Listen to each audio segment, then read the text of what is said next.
Tahukah kamu, menurut Kemendikbudristek nomor 30 tahun 2021 pasal 1 ayat 1 memberikan pengertian bahwa kekerasan seksual merupakan tindakan tercela, merendahkan derajat yang menghancurkan sistem reproduksi dari korban. Beberapa tahun terakhir, kasus kekerasan seksual meningkat terutama di kalangan remaja. Kekerasan seksual terhadap remaja merupakan salah satu bentuk kejahatan yang dilakukan oleh orang dewasa untuk memuaskan hasrat seksualnya. Berdasarkan laporan Komnas Perempuan, terdapat 15 jenis kekerasan seksual, antara lain yaitu 1. Perkosaan, 2. Intimidasi seksual termasuk ancaman atau percobaan perkosaan, 3. Pelecehan seksual, 4. Eksploitasi seksual, 5. Perdagangan perempuan untuk tujuan seksual, 6. Prostitusi paksa, 7. Perbudakan seksual, 8. Pemaksaan perkawinan termasuk cerai gantung, 9. Pemaksaan kehamilan, 10. Pemaksaan aborsi, 11. Pemaksaan kontrasepsi dan sterilisasi, 12. Penyiksaan seksual, 13. Penghukuman tidak manusiawi dan bernuansa seksual, 14. Praktik tradisi bernuansa seksual yang membahayakan atau mendiskriminasi perempuan, dan 15. Kontrol seksual termasuk lewat aturan diskriminatif beralasan moralitas dan agama. Salah satu dari 15 jenis kekerasan seksual yang sering ditemui pada masa remaja yaitu pelecehan seksual.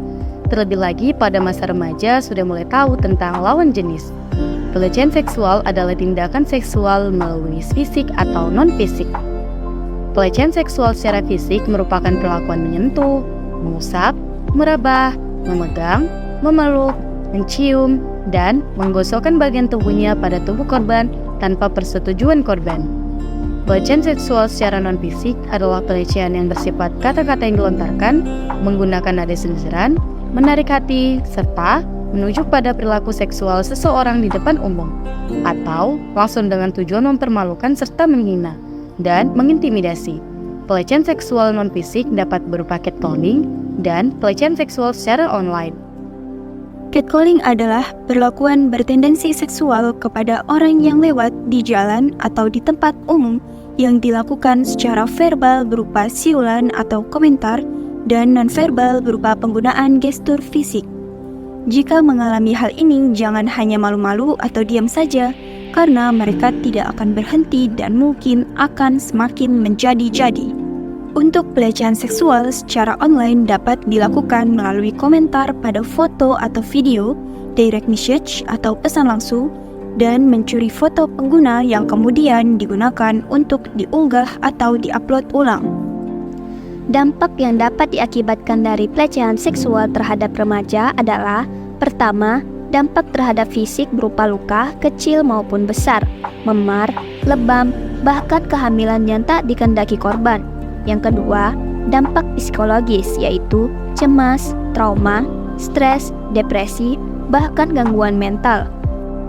Yang ketiga, dampak sosial. Pelecehan seksual dapat menurunkan semangat hidup, membuat rendah diri, tidak berani menjalin hubungan, menurunkan produktivitas maupun prestasi.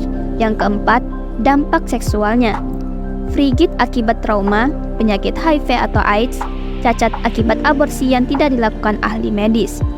Upaya pencegahan pelecehan seksual: yang pertama, menghindari tempat yang berbahaya, seperti lingkungan yang sepi atau gelap.